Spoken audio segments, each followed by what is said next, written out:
Hey guys, Frank here. Thanks for joining us for another Duplin Winery Dine and Wine Wednesday. And this week, we're doing a New Year's meal. The New Year's about to come in, and we're gonna welcome in 2021 in. So what we've got here, my family is from Ohio, okay? I grew up in North Carolina, but when we were kids, my mom would always make pork and sauerkraut for our New Year's dinner. And the reason for that was it was supposed to bring in prosperity in the new year. And I know down south, you do a lot of black-eyed peas, the collard greens, supposed to be to do the same thing.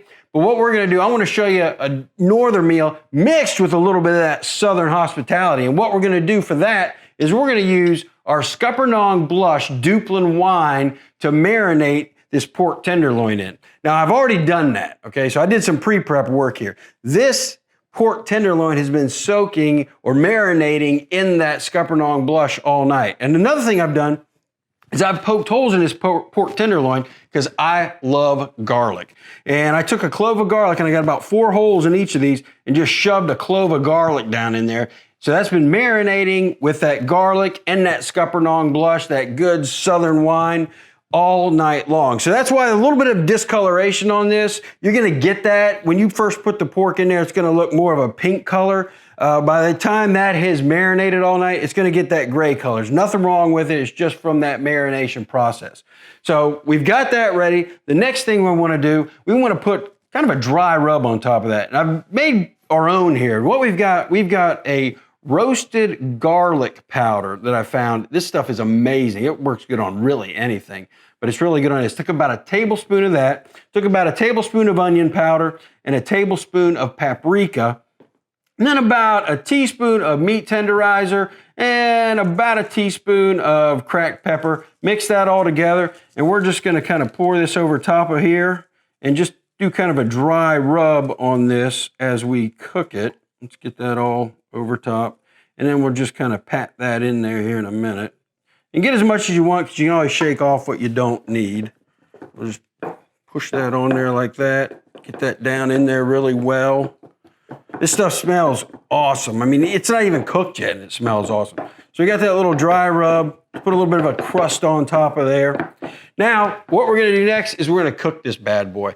And what we're gonna do, we're gonna put this in an oven at 400 degrees, and you're looking at somewhere between 15 and 20 minutes, all right? You want your internal temperature to be somewhere between about 160 and 170 degrees. So we're gonna do that, and as soon as that gets done, we're gonna show you what this looks like. All right, guys, our pork tenderloin is done. We're gonna get this cut up and plated, so let's start doing that right now. All right, so we wanna cut little medallions off of this is what we're gonna do, guys. And then what we'll do is we will plate everything else up. We've got some sauerkraut. We've got some of our mashed potatoes. And as soon as we get this all cut up, and you can actually see, I don't know if you guys can see this or not, but the chunks of garlic in there that we had put in there, the holes where we had the chunks of garlic there, it's gonna be so, so good. All right, now we're gonna take all of these medallions that we've got cut up and we're gonna move them over to our plate. So let's grab a couple here. Let's put them right here like this. We're gonna touch those potatoes a little bit so we get some of those potatoes on our meat. Here we go, let's do that right there. And get this big, nice, juicy looking one. And heck, we'll put one more over here. Get it even looking, here we go. Go. All right, and the last thing that we want to do, we want to add some of our sauerkraut.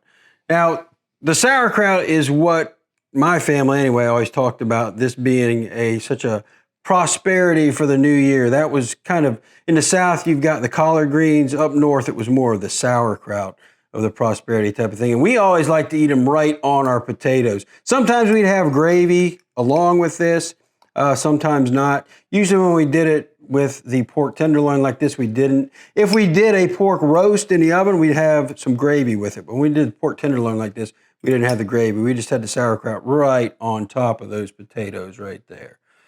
All right, now let's give this a taste, guys. All right, now we got our potatoes, we got our sauerkraut, we got our pork. And for any of you who have any German heritage, most of mine is German. And that's why I wanted to do this time. Like I mentioned before, I'm from Ohio, a lot of German settlers in Ohio. So that's what this is. This is really a German dish. So we're going to take a little bit of our sauerkraut, mixed with a little bit of our potatoes there. And I like to put them right on top of the pork. So we'll put that right on top of the pork, cut a little piece of that medallion off, and just shove this right into your mouth. Now, that's a big bite. If you can't do a big bite like that, that's fine. But that is amazing. Now, the thing I like about this with this sauerkraut, of course, sauerkraut is called sauerkraut. It's sour. But with this pork that we've done, putting that scuppernong blush, it gives it a lot of a sweet taste mixed with that garlic.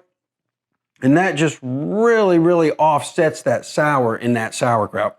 This is an awesome dish to do anytime, but especially New Year. So we're wanting 2021 to get here as quick as possible, right, guys? So you guys stay safe. Welcome in 2021. We'll see you on the other side. Frank, out.